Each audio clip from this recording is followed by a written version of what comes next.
अब पता है क्या, जब ये चैलेंज स्टार्ट हुआ था तो उसके पहले हफ्ते में मैंने एक चीज़ नोटिस करी थी, and but I wasn't too sure कि मैं उसके बारे में बोलूँ या ना बोलूँ। एंड आई फेल्ट कि छोड़ो, काहे गांड में तीर लेना। और वो चीज़ ये थी कि बच्चे 14 15 16 साल के बच्चे खुद ही सेल्फ इम्प्रूवमेंट क्रिएटर बन गए हैं आयुष भैया की होड़ में, which was a little off-putting for me, but I mean, okay, sure. But दूसरे से तीसरा दिन हुआ, तीसरे से चौथा दिन हुआ, कुछ को मैं थोड़ा बहुत ऐसे चलते फिरते देख लेता था, एंड आई रियलाइज के वो फील गुड एडवाइस दे रहे हैं, वो वैसी एडवाइस दे रहे हैं जिसका कोई बेस नहीं है। आई कुड रिलेट कि बहुत सारी एडवाइसेस एग्जैक्टली सेम हैं जो मैं 14 15 साल की उम्र में सोचता था, and it felt it was a surreal experience for me. But देखो, यहीं पे दिक्कत है कि अगर उनके व्यूज़ ढंग के आ रहे हैं तो व्यूअर हर्ट हो ही रहा है, प्लस ऐसा बच्चा भी अपने आप में हर्ट हो रहा है, because that kid is preaching something which is not right, और वो प्रीच करने की वजह से उसे और ज़्यादा गहराई से मान लेगा खुद।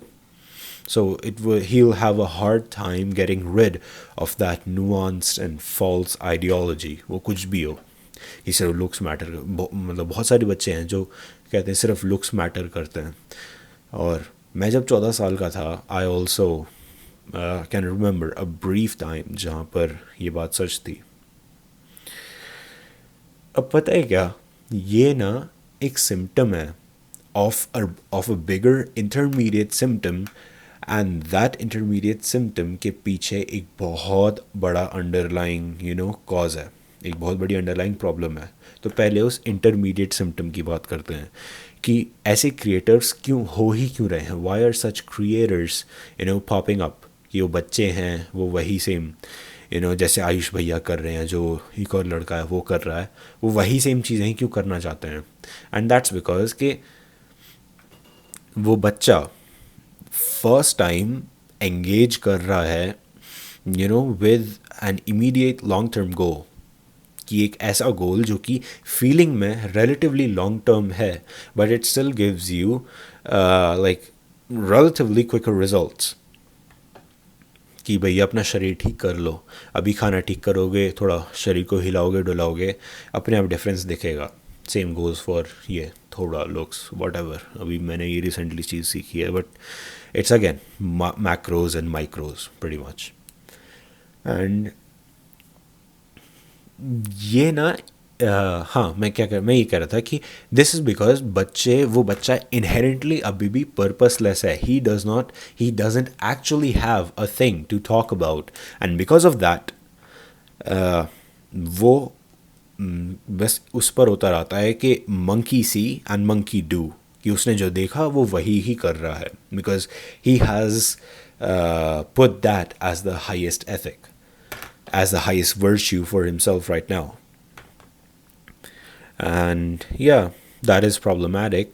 But इसका जो मेन कॉज है, दैट इज़ कि हमारी सोसाइटी ने यंग पर्सनस के, यंग लोगों के घुटने इतनी गंदी तरह से तोड़ दिए हैं कि एक 14 15 16 साल के बच्चे के पास कोई विल ही नहीं है to create anything, to be something और to move towards something.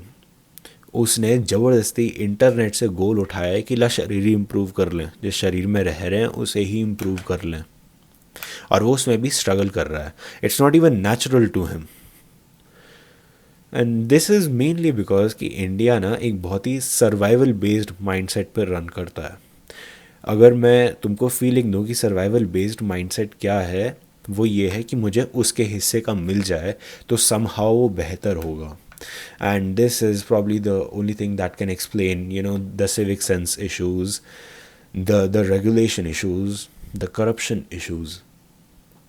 And this also explains कि क्यों माँ बाप की श्रेणी में बच्चा, इंडियन माँ बाप की श्रेणी में बच्चा इतना ज़्यादा लाइफलेस हो जाता है, because you're living in the 21st century, and in the 21st century, actually in the 20th and in the 19th century, creation was life. अगर तुम क्रिएट कर रहे हो तो तब तुम जिंदा थे।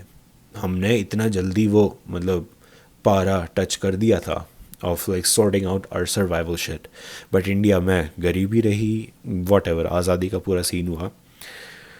And yeah, I think I should shut the fuck up right now because it's been too long. So I hope this has alleviated some of your tensions, or like it has given you, or at least it has given you some clarity. And अपना ध्यान रखना. I'll meet you in the next one. तब तक के लिए bye bye.